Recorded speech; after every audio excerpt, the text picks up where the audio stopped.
Hello दोस्तों, एक और नए वीडियो में आपका स्वागत है। और आज हम कुछ बहुत ही इंटरेस्टिंग क्वेश्चंस क्वाड्रेटिक इक्वेशन के डिस्कस करेंगे आपके साथ।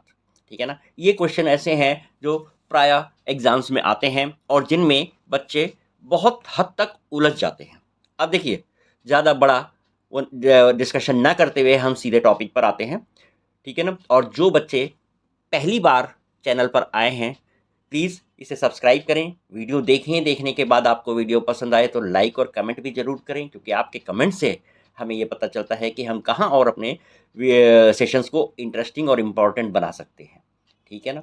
तो चलिए आइए पहला क्वेश्चन देखते हैं। पहला क्वेश्चन है, solve 2x² - 43x + 231 = 0 and 2y² - 4x + 266 = 0। तो ये दो क्वाड्रेटिक इक्वेशंस दी हैं। उसने कहा है इन्हें सॉल्व करो। ठीक है ना? और उसके बाद बताओ इन चार ऑप्शन में से क्या होगा। अब इस तरह के क्वेश्चन में यदि आप सॉल्व करने बैठ जाओगे तो बहुत टाइम लगेगा।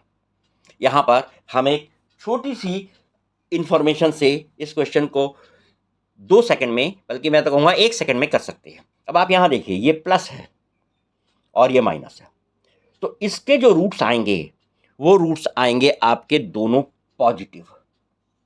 दोनों रूट इसके पॉजिटिव आएंगे।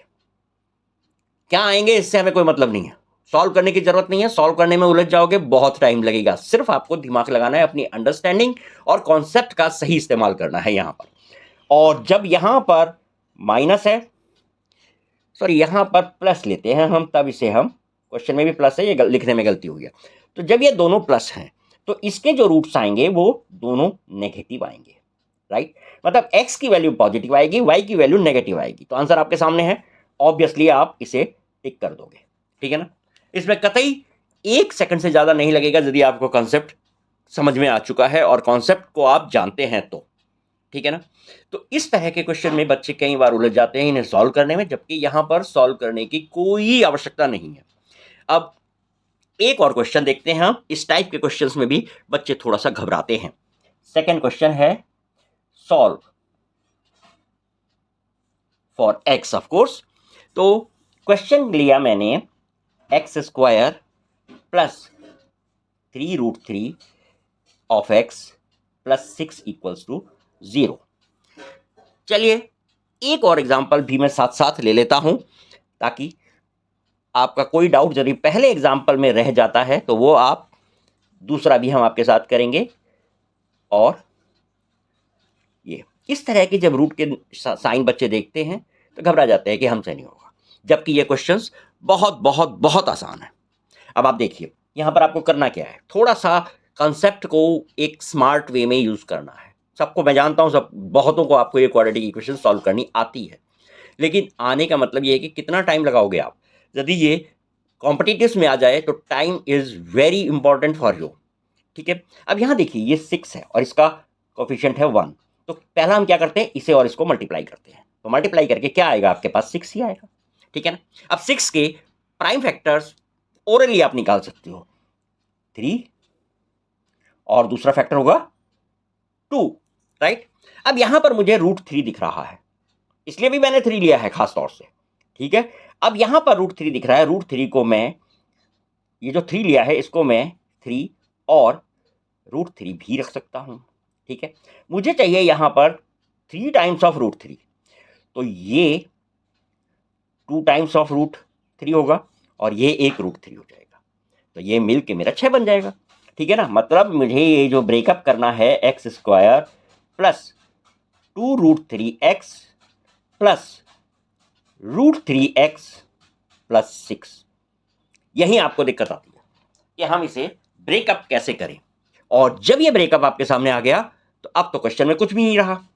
इन दोनों को ग्रुप करोगे और इन दोनों को ग्रुप करोगे, इसमें से आपने x कॉमन निकाला, आपके पास बचा x प्लस 2√3 प्लस √3 आपने यहां से कॉमन निकाला, यहां बचा x, और यहां पर 2 3 जा 6 होता है और 3 में से √3 आपका यहां आ चुका है, तो 2√3 यहां बच गया इक्वल्स टू 0। फाइन। इसके बाद आप नॉर्मल है, अब कोई ऐसी वो चीज नहीं है, √3 इंटू एक्स प्लस 2√3। आपके पास अब आंसर आएगा x equals to minus of √3 and x equals to minus of 2√3। ठीक है ना, इस तरह से ये आंसर आ जाएगा। चलिए ये दूसरा क्वेश्चन देखते हैं इसी का। इसमें क्या है 48 और कोफिशिएंट, ध्यान रहे कोफिशिएंट और इसको मल्टीप्लाई करना ना भूलें। एक और एग्जांपल मैं ले लूंगा बेशक जिसमें कोफिशिएंट कुछ होगा, जहां पर आप बहुत आसानी से इस तरह के क्वेश्चन को चुटकी में सॉल्व कर सकते हैं। अब ये 48 क्योंकि यह √6 है तो मैं एक फैक्टर तो 6 जरूर लूंगा। 6 8 जा, राइट। 6 को दिमाग में मेरे है ये √6 और √6 ही बनेगा। ठीक है, 8 के साथ अब मुझे थोड़ा सा एडजस्टमेंट करना पड़ेगा। तो 8 को मैं क्या लिखूंगा 4 इंटू 2, राइट। ये दो फैक्टर मेरे पास 8 के बन जाएंगे। मुझे यहां चाहिए 6 √6, तो एक √6 को मैं इसके साथ ले लेता हूं, एक इसके साथ ले लेता हूं, तो 4 और 2 4 √6 और 2 √6 मिला के 6 √6 हो जाते हैं। जैसे x² plus 4 √6 of x and plus 2 √6 of x plus 48 हो गया ये मिडिल टर्म आपकी स्प्लिट। और ज्यादातर बच्चों को सिर्फ रूट के केसेस में मिडिल टर्म स्प्लिट करनी ही में दिक्कत होती है। अब चलिए इसे आप अपने आप कंप्लीट करेंगे। हम जल्दी से एक एग्जांपल और ले लेते हैं जिसमें x² का कोफिशिएंट 1 नहीं होगा। 2 √3 x² माइनस x माइनस 5 √3 ये क्वेश्चन है। मैंने कहा आप x² के कोफिशिएंट को और कांस्टेंट टर्म को मल्टीप्लाई करेंगे। इसको और इसको जब आपने मल्टीप्लाई किया 2 5 10 √3 is 3, तो ये आया आपके पास 30 और प्रोडक्ट अब आपके पास -30 है, तो आपके पास बिल्कुल क्लियर है 6 5, राइट। प्रोडक्ट मुझे नेगेटिव लाना है और यहां सम भी -1 आना चाहिए, तो मैं 6 को माइनस रखूंगा बड़े वाले को, ताकि इन दोनों को जब हम ऐड करेंगे तो -1 आएगा और मल्टीप्लाई करेंगे तो हो जाएगा। तो ये वाली ट्रिक आप इस्तेमाल कर सकते हैं। इसी तरह चलिए एक और सेट देखता हूं मैं जिसमें एक और नई बात है।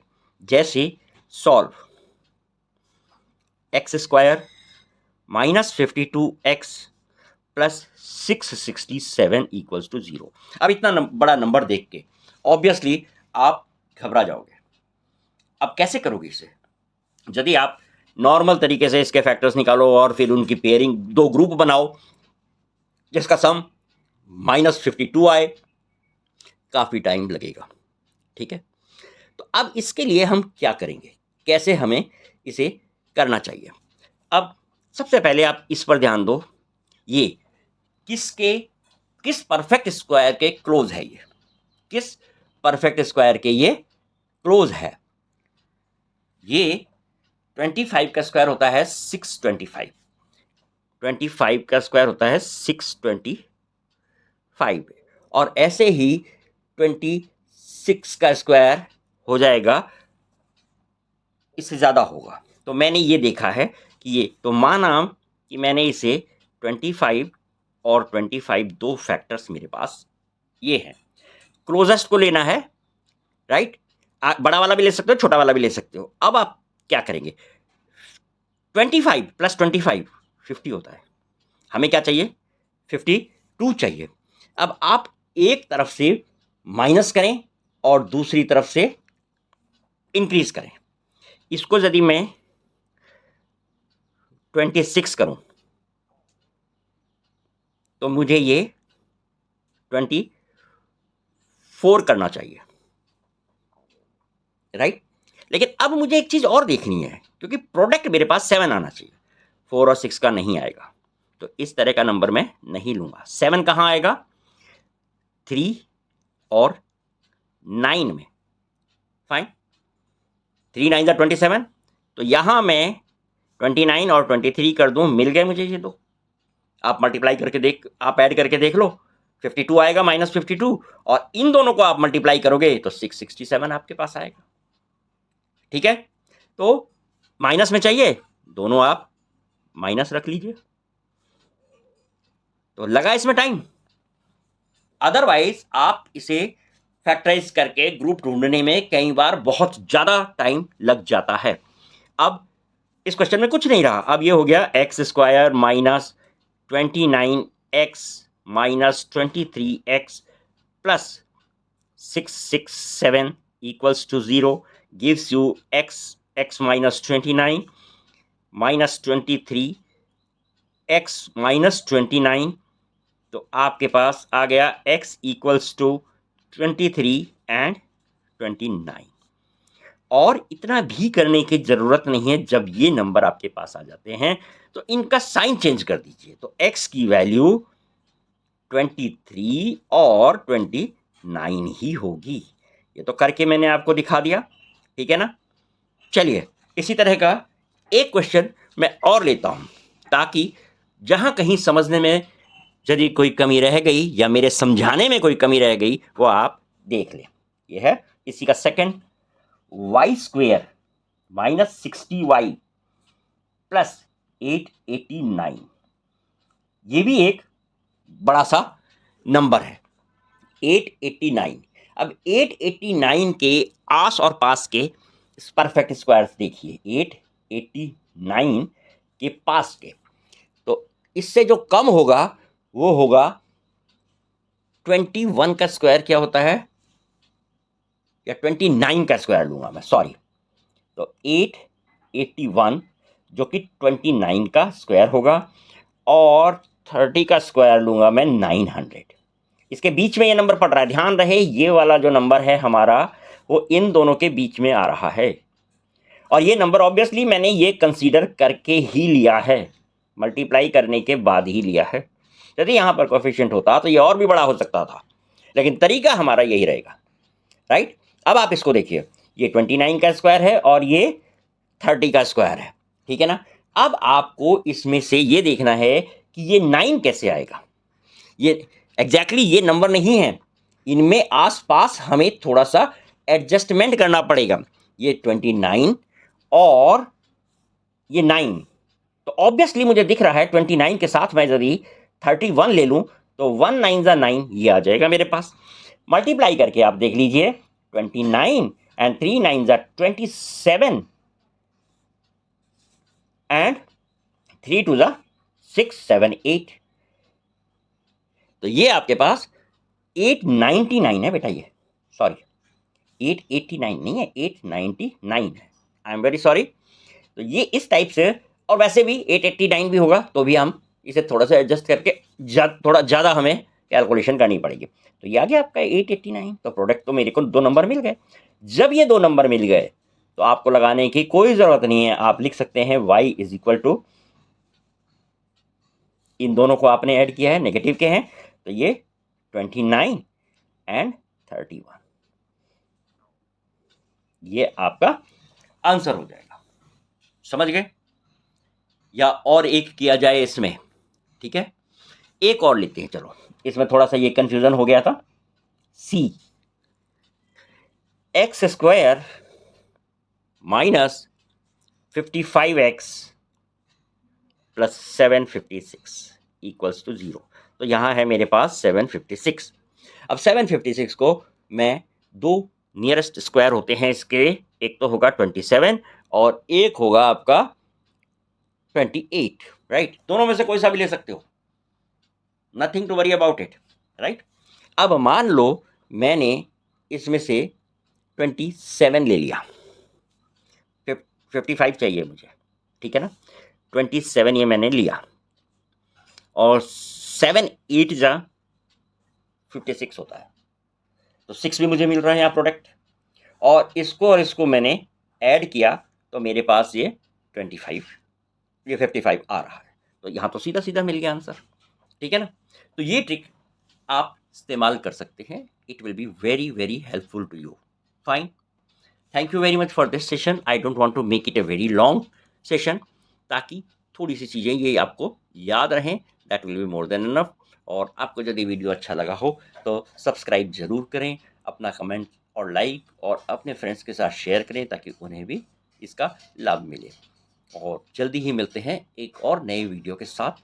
कोशिश करूँगा क्वाड्रेटिक इक्वेशन पे ही कुछ और अच्छे क्वेश्चंस जो इस तरह के हों जिन्हें हम स्मार्ट वे से सॉल्व कर सकें, उन पर मैं एक और वीडियो बनाऊँगा। Thank you very much. Bye bye, stay healthy.